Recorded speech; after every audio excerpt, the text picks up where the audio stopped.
Olá, amantes da história! Olá, amantes do cristianismo! Bem-vindos e bem-vindas a mais um programa aqui na página História e Cristianismo. Nós faremos uma série de pequenos vídeos para debater a reforma luterana, reforma de Martinho Lutero, que há 500 anos dividiu a cristandade em dois grandes grupos. No programa de hoje, nós vamos falar sobre as representações históricas sobre Martinho Lutero. E sem delongas, solta a vinheta!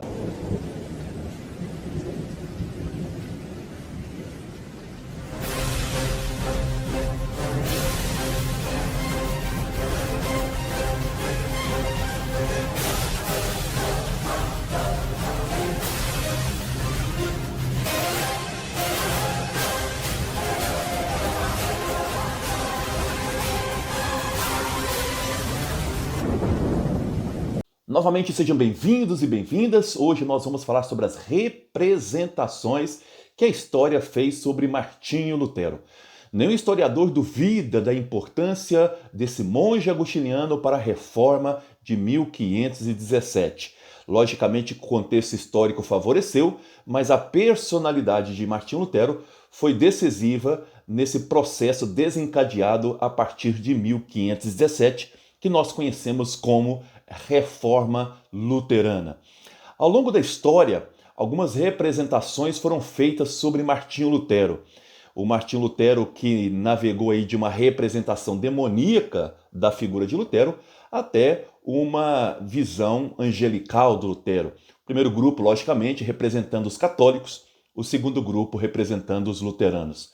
Vamos falar um pouco dessas representações. Hoje, principalmente, as representações feitas aí na primeira parte aí do século XVI até o século XX. Boa parte do que nós temos de representação do Martinho Lutero deve-se a um teólogo de Wittenberg que 3 anos depois da Reforma pintou Lutero como um demagogo, um homem sem consciência, um hipócrita e um infame. Esse homem foi o teólogo chamado Johannes Cornelius. Esse Cornelius, ele vai passar então essa imagem do Lutero como um demagogo sem consciência.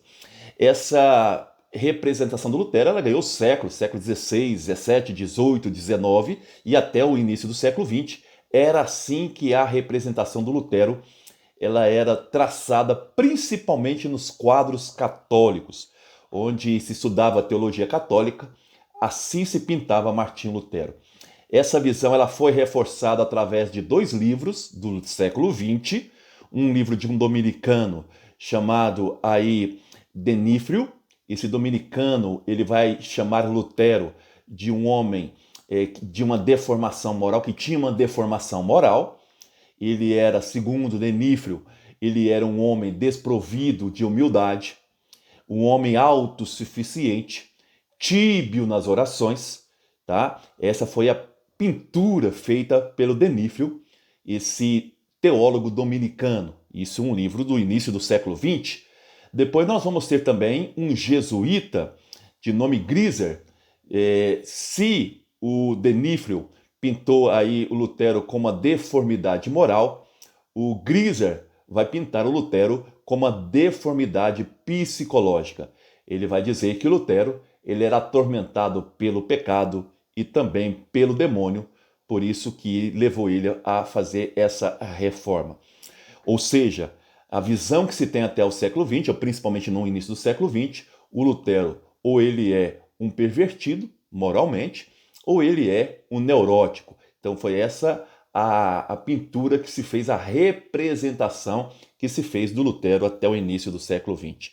Mas logicamente que essa representação ela já não é sustentada nem pelo grupo dos católicos, logicamente nem pelos luteranos. Os luteranos sempre pintaram Lutero como um grande religioso. Essa foi a visão dos luteranos. Então, dentro do grupo católico, essas visões, seja do Johannes Cornelius, ou seja, do dominicano chamado Denífios, ou do Grieser, esse jesuíta, essas visões negativas do Lutero já não se sustentam mais.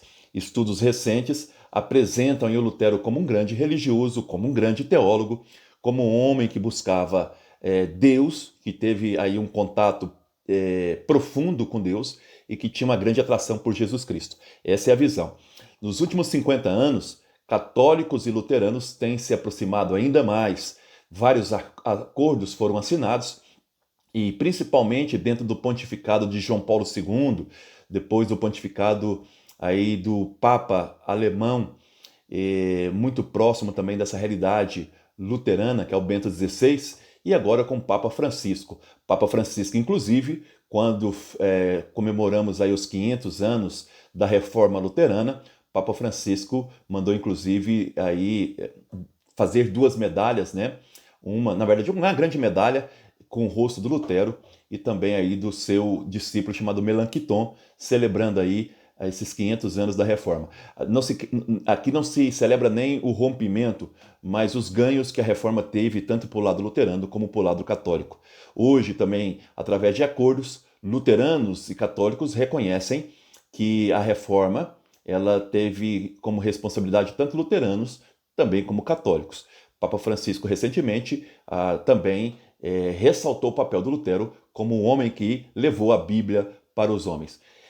Isso não nega a personalidade forte do Lutero, a personalidade impetuosa do Lutero e também um certo subjetivismo do Lutero, em que ele muitas vezes não escuta o outro e age de acordo com as suas próprias crenças, sem também partilhar isso com os demais.